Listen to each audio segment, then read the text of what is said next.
नमस्कार दोस्तों। क्रिकेटर महेंद्र सिंह धोनी और सचिन तेंदुलकर टेरिटोरियल आर्मी का हिस्सा हैं। भारत पाकिस्तान के बीच जो तनाव चल रहा है, वार बढ़ता चला जा रहा है, तो इसको देखते हुए थल सेना प्रमुख को यह अधिकार दिया गया है कि वो टेरिटोरियल आर्मी के सभी अधिकारियों और सैनिकों को जरूरी सुरक्षा ड्यूटी या नियमित सेना समर्थन में सक्रिय सेवा बुला सकते। तो टेरिटोरियल आर्मी में अधिकारी रैंक में हैं या किसी प्रकार की ट्रेनिंग लिए हैं, जो आर्मी से जुड़े हुए हैं, उनको वो बुला सकती है। तो भारतीय क्रिकेट के दिग्गज खिलाड़ी महेंद्र सिंह धोनी और सचिन तेंदुलकर जो टेरिटोरियल आर्मी और भारतीय वायु सेना मानद रैंक धारक हैं, हाल ही में रक्षा मंत्रालय ने टेरिटोरियल आर्मी को सक्रिय करने और इसके संचालन के लिए सेना प्रमुख को विशेष अधिकार देने का फैसला किया है। इस खबर के बाद सवाल उठ रहे हैं कि क्या धोनी और तेंदुलकर जैसे मानद सैन्य रैंक के धारकों को युद्ध स्थिति में बॉर्डर पर ड्यूटी में जाना होगा। MS धोनी 2011 में टेरिटोरियल आर्मी 106वें इन्फैंट्री बटालियन में लेफ्टिनेंट कर्नल और मानद उपाधि दी गई है। लेफ्टिनेंट कर्नल की मानद उपाधि दी गई है। वहीं सचिन तेंदुलकर को 2010 में भारतीय वायुसेना में ग्रुप कैप्टन का मानद रैंक प्रदान किया गया था। ये रैंक उनके क्रिकेट में योगदान के लिए सम्मान के तौर पर दिया गया है। हालांकि टेरिटोरियल आर्मी तीसरी रक्षा पंक्ति के रूप में कार्य करती है, जो नियमित सेना और अर्धसैनिक बलों के बाद सक्रिय होती है।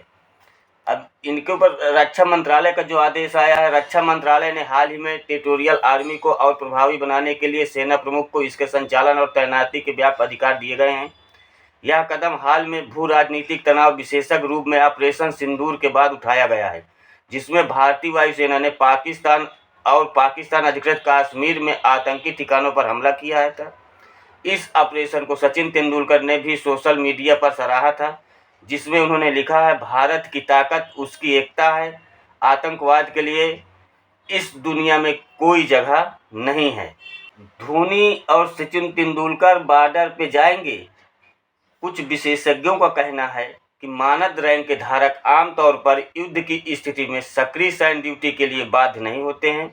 टेरिटोरियल आर्मी में धोनी जैसे व्यक्तियों का रोल प्रेरणादायक होता है। हालांकि आपातकाल में इन लोगों को बुलाया जा सकता है, लड़ाकू भूमिका में शामिल किया जा सकता है, और क्योंकि जब कोई देश से तनाव होता है तो जो आदेश भी आया हुआ है, ये एक बड़े आइकन भी हैं, जिससे कि हमारे भारत के जो भी जवान हैं उनका मनोबल बहुत ऊंचा होगा।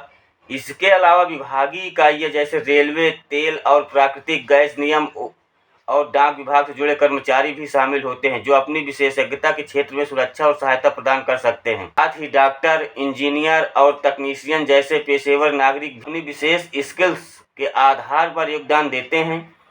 विशेषकर आपातकाल में चिकित्सा, बुनियादी ढांचा मरम्मत या तकनीकी सहायता के लिए कुछ मामलों में प्रसिद्ध हस्तियां जैसे MS धोनी और सचिन तेंदुलकर को मानद रैंक दिए जाते हैं, जो प्रेरणादायक और प्रतीकात्मक भूमिका निभाते हैं। इस तरह टेरिटोरियल आर्मी विविध पृष्ठभूमि के लोगों को एकजुट कर राष्ट्रीय सुरक्षा में महत्वपूर्ण योगदान देती है। और दोस्तों, मैं तो कहता हूं कि इनको तो बुलाया ही जा रहा है।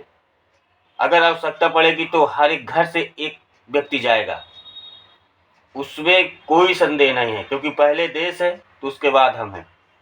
और देश के लिए अगर हमारे ये शरीर काम आ जाए तो उससे बड़े गर्व की कोई बात नहीं है। जीना मरना तो लगा रहता है, एक न एक दिन तो सबको मरना है, पर अगर देश के नाम पे इंसान मर जाए, अगर मौका मिलता है तो मैं भी इससे पीछे नहीं हटूंगा। और ऐसा